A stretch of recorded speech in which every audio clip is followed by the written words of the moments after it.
And welcome back to another episode of Shorr Solutions. You might be watching this on video. You may be listening to this episode on the podcast, but whatever your preference of media consumption, whatever your choice, welcome back. I am Mara Shorr of Shorr Solutions. And with me today, I have two brilliant gentlemen, although they may argue differently amongst themselves. We'll see. But we have both Brad Adatto and Michael Byrd. They are partners in ByrdAdatto.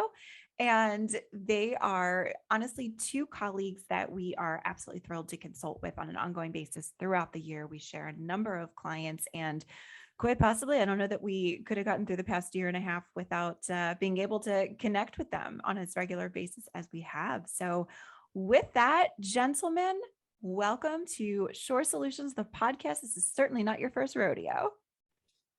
We're so excited to be here. Thank you for having us. Yeah, thank you. We're excited for today.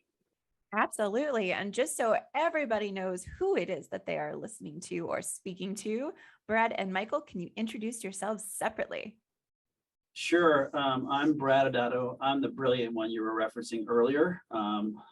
And this across from me, for those in video, who is wearing the tie is Michael S. Byrd. But Michael and I have known each other for almost close to 20 years now, it seems like. And we started our firm about 7 years ago. Our law firm is 100% we do is business law. But of our clientele, as you know, more than 80% are in the healthcare industry, with heavy in the aesthetic market. And I've been practicing long enough, this is Michael talking for those not on video, to know that you can make up for maybe not being brilliant by putting a tie on and looking the part. So I have the tie today. Now, does the tie make you the better dressed one or not the better? Does it depend on who I ask? It probably does depend on who you ask. Yes. Okay. Well, good. Now that we've gotten the really important things out of the way. We're done now? This was easy. That's it. We're done. We're done. It was just good.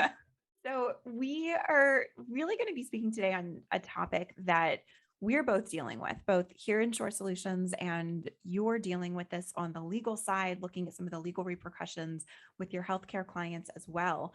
And like I said, we share a number of clients, and we certainly have been in this industry for a good long time together. But we're going to be talking today about the Great Resignation. And for those of you that are listening that don't know what the Great Resignation is, there is a pretty incredible, really rapid rate at which people are leaving and transitioning in and out of the workforce right now. They're transitioning through industry to industry. They are leaving the jobs that they were in, sometimes for a short period of time. Sometimes they had been in the industry for a very long period of time, and they're leaving at a pretty incredible rate. And this is going on not just necessarily in one state or the United States. This is going on at an international level, really due to COVID, due to the pandemic, due to transitions, due to a whole lot of things. And so today, we're not going to talk about the reason for the Great Resignation, because that could be a whole other can of worms, ball of wax, all of that good stuff. But we're going to talk about the repercussions of the Great Resignation. So when you have whether it's a PA, an NP, an RN, when you have a mid-level provider, if you will, leave a practice, there's a couple different things they're going on there. So we have not only who owns the patient, we have the conversation surrounding what is that mid-level allowed to tell patients when they leave. We have the conversation surrounding before and after photos. Where are they living? Who owns them? Where are they located on social media? There's a number of things surrounding that. So let's kick off that part of the conversation. I'll start with this. The Great Resignation, we were lecturing on it, and it became very real to us. So for those who have not experienced it and think that this is just some article that shows up in the Wall Street Journal, which it was up until recently for us. Yes, and we would tell people about it, but we actually did and gave people advice about the things to be watching out for. And then it happened to us. Like, we had 3 attorneys leave, and in a very short amount of time, and all of them were, career crossroads. If I'm ever going to do something different, I'm going to do it right now. type things. And so I think we now have a little bit more empathy for, just the mindset of the different people out there. And so you see, in the aesthetic space where we all spend I know you spend all your time, we spend a good chunk of our time. It's very common for the mid-level to think, well, if I'm ever going to start my own business, I'm going to do it right now. It's now or never. Yeah. And I think, I can say this for all our clients, once you get past at least for us, the hurt of losing for us, like a family member, because we love our team and we were wishing them luck as far as them leaving, because we understood why. It was mostly Michael, is what they said. I didn't have a tie on that day. They didn't have a tie. That's it. If you only would have worn a tie, then you wouldn't have had so many people resign. Of course. Yeah, but once you realize, depending on where you're coming from, the shock of someone leaving, especially someone that you believe is, really important to your team, you have to take the emotion out of it and start really buckling down and making sure that you then stop and pause and see what do you have between you and that individual. So, as you have a mid-level, you might just have an employee handbook. And you maybe dust off that employee handbook and make sure you start looking that over and making sure as they depart, are you following the same processes and protocols that you have in place for that person? What documents did they sign besides that? Did they sign an employment agreement or a non-compete agreement? Or did they sign a confidentiality agreement? All those are really separate statements, and they're trigger words for Michael and I, because they mean a lot of different pieces. But that's, I think, that first piece, I think, when clients start talking to us about us, and we're obviously not involved, so we're not triggered about the emotional aspect. But I think when that is happening to you, that's when you have to remember, what do you have in place? Absolutely. I think that one of the biggest ways to counter the hurt of a team member leaving is to know that you have everything done right when they first start. So, Yes. because you can't foresee what's going to happen 1, 2, 3, 5, 10 years down the line. And so being able to have, just like you said, we always make sure that there are proper photo consents, that the photo consents state really, is it the practice? Is it the provider who is able to use those photos? So as we look at before and after photos, so when they're signed from the patient, we have social media policies that are put into place. Like you said, we help clients with all of that paperwork as well. And I think making sure that that is set at the onset when you have that client being onboarded, that is going to save so much headache later on, because you have to go back and look at what was signed when that employee resigns. Yes. So it's definitely not easy. Now, when an employee resigns, let's say that there were photos, before and after photos, that they had posted on their individual social media accounts. Now, when I say individual social media accounts, there's sometimes a lot of confusion when it comes to, I use the word personal social media account. And when I say a personal social media account, that's any social media account not owned by the practice themselves, right? So even if you have, and I am not a licensed provider, but even if I had, for example, I was working for a practice and it was at Injector Mara, right? That is my personal account. That is not owned by the practice. And so that becomes the individual account. So what happens when there are before and after photos of patients from a practice that the mid-level provider now has left on that mid-level provider's quote unquote personal social media account? Legally, what are they looking at? So I'll go with the first part, and I know you're going to go to the second part here, Michael, but the first part is, like, Mara, you said it first correctly, which is, what did you have in place beforehand? And so that could be in two different locations. That could be, again, that employment agreement or your social media policy that you may have as to who owns that social media website, who owns the content available to it. And then don't forget that we're talking about, you said it earlier in this podcast, Mara, the patient ultimately owns the rights to their medical record. And most of the time the medical record includes those photos. So do you have the proper consents even to utilize those before and after pictures, assuming that you're meeting all the privacy standards and HIPAA standards? I know we're not going to talk about it, otherwise everyone will stop listening to us immediately. But those are the first two things that, beforehand you should have addressed, because if you don't, this is where I think Michael can come in, the cause and effect, or the ripple effect, as you said, that will happen if you don't have it in place. Well, and when you said you have a consent in place, does the consent extend just to the practice, or Right. does it extend to the practice and the provider? Agreed. because you have a HIPAA breach if they've been posting, because that usually they've already posted on their quote non-business account or their personal account by the time they're leaving. So you're not like the threat isn't about protecting what you have and keeping them from taking it. It's pulling back what's already been done while they were practicing. And to add to that, the nurses that are leaving or the providers that are leaving have formed relationships with these patients, and it's a real threat to the business. And there are expectations that the provider carries, because these are my people, they're my patients, and I'm going to take them. And I did all the work and spent all the time doing the before and after pictures. I spent time on the weekends doing it. And then of course you have the practice whose perspective is you're employed working for me, and this is part of the business, and these are patients of the business, brought in through marketing dollars spent by the practice. And so those varying expectations create a ton of pressure and potential for things to escalate quickly when someone's leaving. And so there's a lot that goes into managing that situation. Even if you have all the paperwork that you have, the paperwork puts you in the right ability to fight and have the leverage needed. But we have, since the Great Resignations, had a palpable uptick in non-compete, use of before and after picture, non-solicitation fights from people that have resigned to go start their own practice. Yeah, and I think real quick is, one of the things that people forget about why that social media policy or other things are so important is, for the audience who's listening, I'm holding up a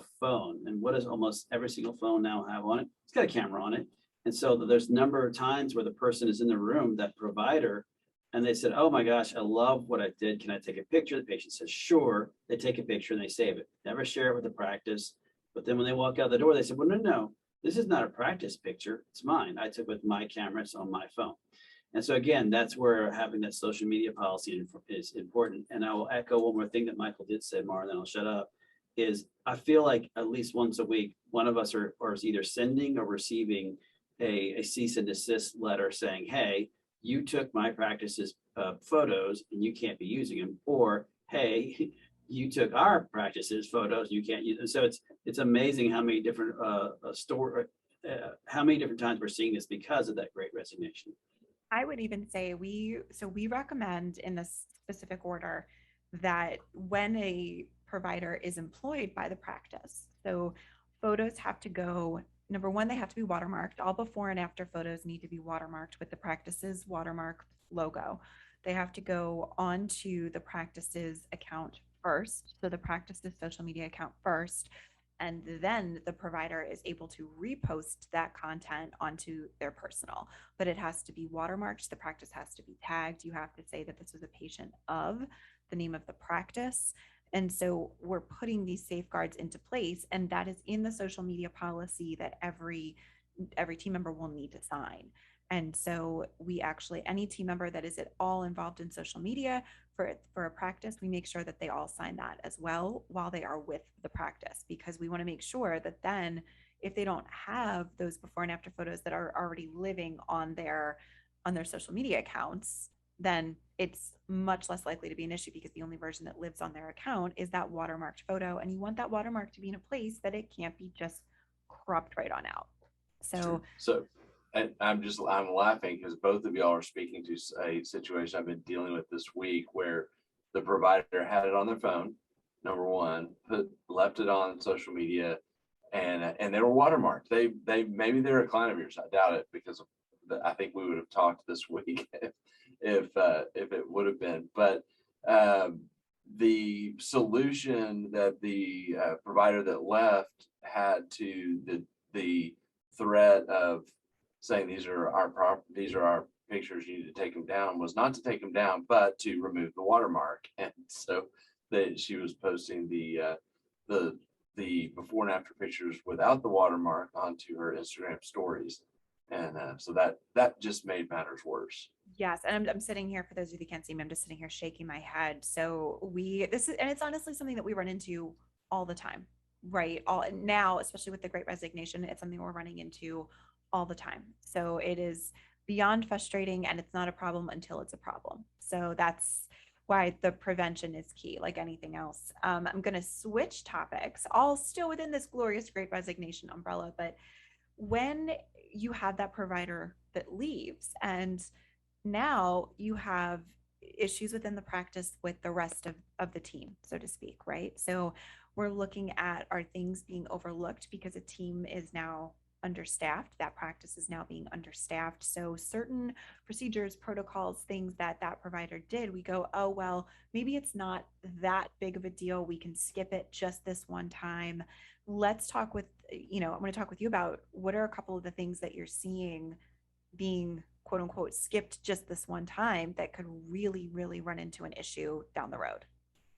So you want to, I know we have 2 or 3 examples off the top of our head that we probably hit them with. I think the GFE would be the easiest one to start with, and I can go with the other one I have. Yeah, so it's all, I mean, clearly you're understaffed, someone's left. And so first priority is patient safety going to be impacted? Most good practices don't allow that to happen. They're going to make sure patient safety is standard of care is taken care of. What they don't realize is that they may have drifted into non-compliance on people, allowing people to do things that they shouldn't be doing. So as Brad was alluding to, we said GFE, that's gangster term for a good faith exam. The good faith exam is this requirement that a mid-level provider, and a nurse practitioner, a PA, or a doctor sees a new patient, examines them, gives them a diagnosis before they get a medical procedure. And many practices have it and then have this process in place. And then that mid-level leaves with the Great Resignation, and they don't have that staffing ability to do that. So they'll then just allow the RN or other providers to see these new patients and think that, they'll get back to it whenever they can go find a nurse practitioner or a PA. And it's a substantial compliance risk. Yeah. It's kind of the low hanging fruit. We call it the med spa widowmaker, because a patient's going to know, did I see a doctor or did I see a nurse practitioner or a PA? It's a yes or no, and the regulators know really easy how to look for that. Yeah, and I agree with that. And they, a lot of times when we've had these conversations after the fact, they're like, well, I reviewed it later.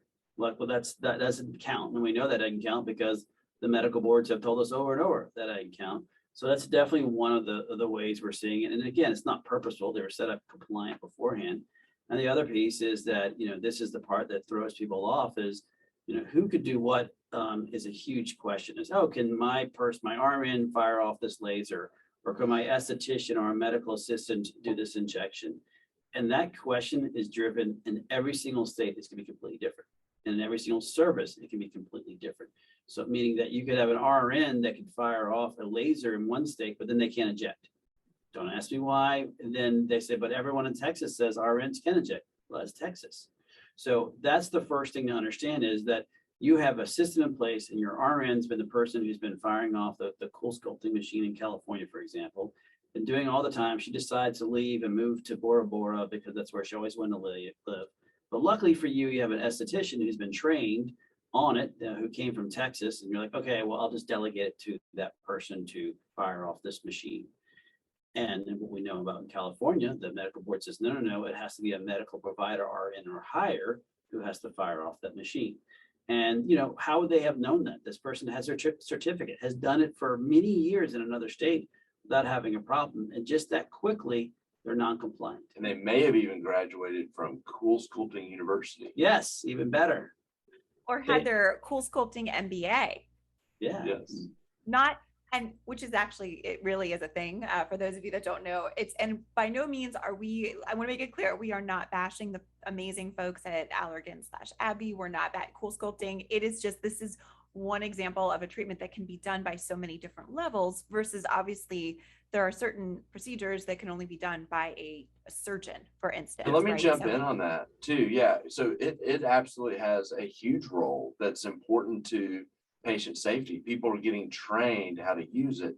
The problem is that they're mistaking that training to also think that that qualifies them to be able to do it under some state's law, and they're two different things. Correct.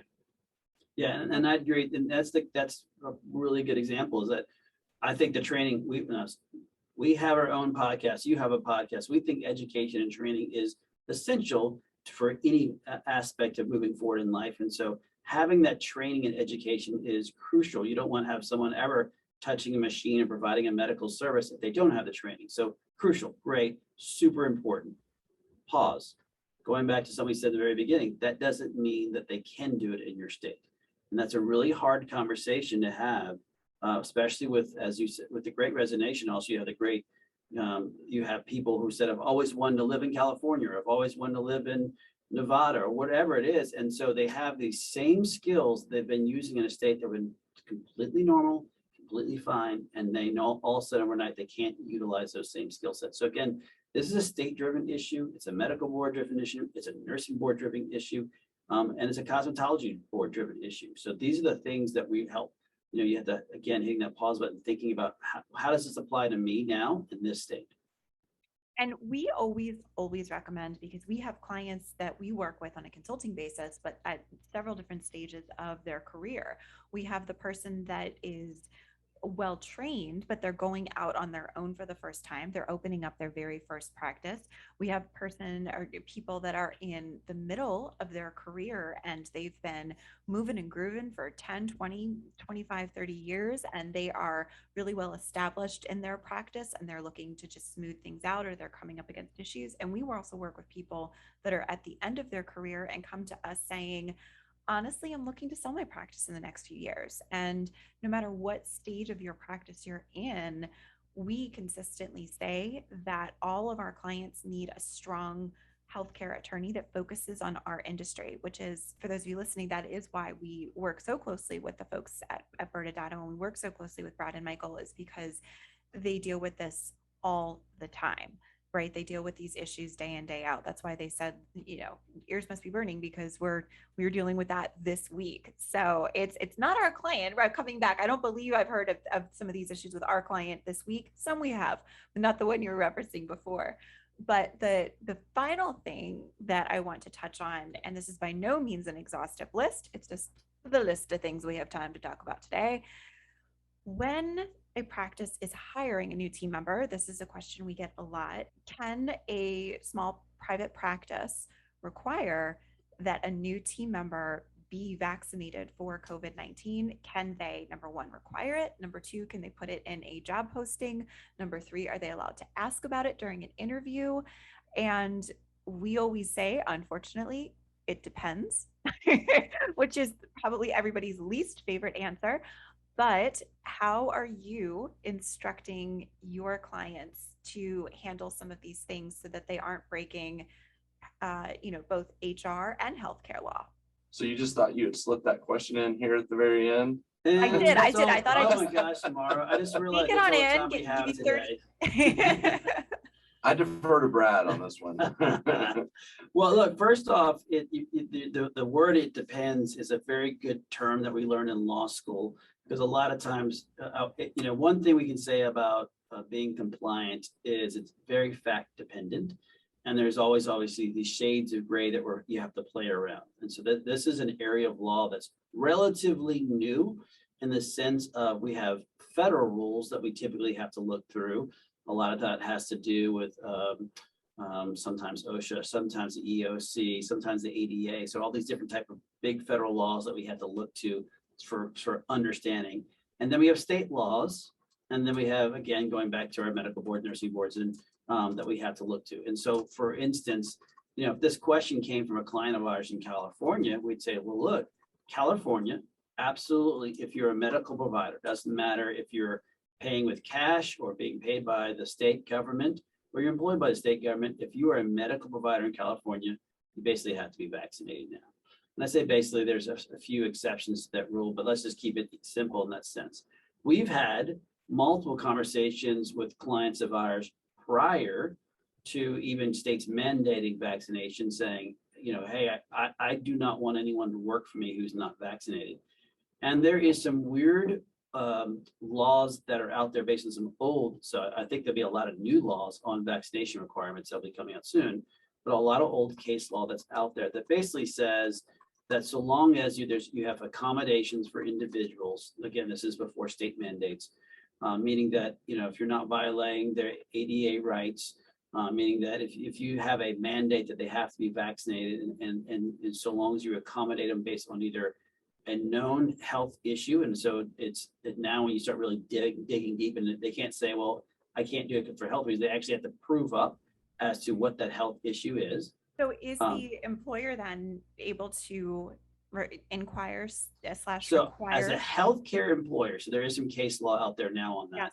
Yes. As a healthcare employer, and the argument is, and the individuals who either have a potential of becoming in contact with a patient or are directly treating a patient, there's a lot of arguments that can say that you can mandate it. And so that's, again, now we have states like Alabama or Texas, I believe maybe in Florida, have some executive orders that says you as a private employer cannot mandate that now. So again, this is where the conflict of law starts coming in, as you have federal rules, and now we have states that are bumping heads as to what can you not mandate. But prior to these executive orders, it was very common that if you were working in the OR, there's a whole vaccination requirements that to be on the medical staff that you had to have. Otherwise, you couldn't come into the hospital because obviously you don't want to introduce certain things. That's different than so the argument being is your billing department that is working from home and never comes to the office and never will see a patient. Can you mandate that person?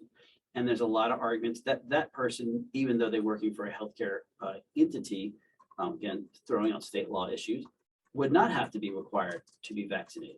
And so that's where it's very, very fact dependent. It's very state dependent because there are other states that don't have those same heavy requirements. Some states, as you know, are saying you can either be vaccinated or you have to get tested weekly and you have to prove that up. And so what does that mean for proving it? We do know that OSHA has released emergency order recently, and I won't bore the audience with it to death, but one of the things I found very interesting about it is that if it passes, so for those audience, as we're recording this, both the Fifth and Sixth Circuit has put a temporary restraining order on it, meaning that it's not going to be a law by December, which is what they're trying to do. But part of the process, if they are getting tested weekly, you have to prove that you know that they get tested, and they can't use home testing. So home testing is not good enough for it. And so the question is, does the employer have to be there, or they have to do it via teledoc, and they have to be able to disclose that information to it, and you, the employer, have to document and keep it. So it's become a giant administrative burden. So going back to where we started this question, and unfortunately it is a very fact-dependent question. I know that Mike and I both had this conversation with clients in states where it was discretionary. And the one thing I told every client is, look, you can do this probably based on everything we just described, but don't forget, if you terminate someone, could they possibly sue you saying that you terminated because you didn't accommodate them correctly? The answer is, of course, yes, they could try to sue you. And then is it worth the fight? And so these are different things that you have to weigh as an employer when you're moving forward with these employees. And then I think this probably leads us back to where we started the whole thing, the Great Resignation, because you may have a lot of people who are going to want to leave because they refuse to be vaccinated. It's definitely something that we're seeing amongst clients. I have clients on the West Coast right now that are dealing with employees that may not want to be vaccinated. And I'm not saying anything as far as which side where I personally stand, but we look at employee sentiments, we look at the law, we look at what is available out there. And so they're struggling because some team members just are not comfortable. They choose not to, and it is violating policies that either the state has put into place or that practice has put into place. And so they're dealing with that and the possible termination of employees. We have other clients that are on East Coast, and in, for example, the state of New York, you are allowed to require in a healthcare facility that your team members are vaccinated and, against COVID-19. And so as far as when the hiring process occurs, you are allowed to ask. But again, it varies by state. So I would highly recommend to anybody listening out there, if you're struggling with this, that don't try and figure this out on your own, for the reasons being, number one, it is incredibly confusing. Number two, it changes all the time. I will share with you that when things were changing, even at a far more rapid pace, Brad was very used to getting emails, texts, and phone calls from me on a weekly basis saying, hey, I need to find out your thoughts on this legislature or this piece of law that changed last night. So it is good to be able to have, number one, Brad's cell phone number, which I'm happy to give out to everybody. Here, I have Michael's here. I'll give it to y'all right now. in case you need it. Perfect. So I kid, but really it is honestly incredibly helpful to be able to know you have a resource. So whether that is Shorr Solutions, whether that is ByrdAdatto, I really encourage you to have a resource you're able to turn to as things continue to change in our world on a pretty regular basis. So with that, so Brad or Michael, if anybody wants to reach out to you, as far as the ByrdAdatto law firm, we're going to go ahead and put your contact info in the show notes, but what is the best way for them to get a hold of you? I would go to ByrdAdatto.com, and there is an ability to submit a request for a consult that's throughout the website.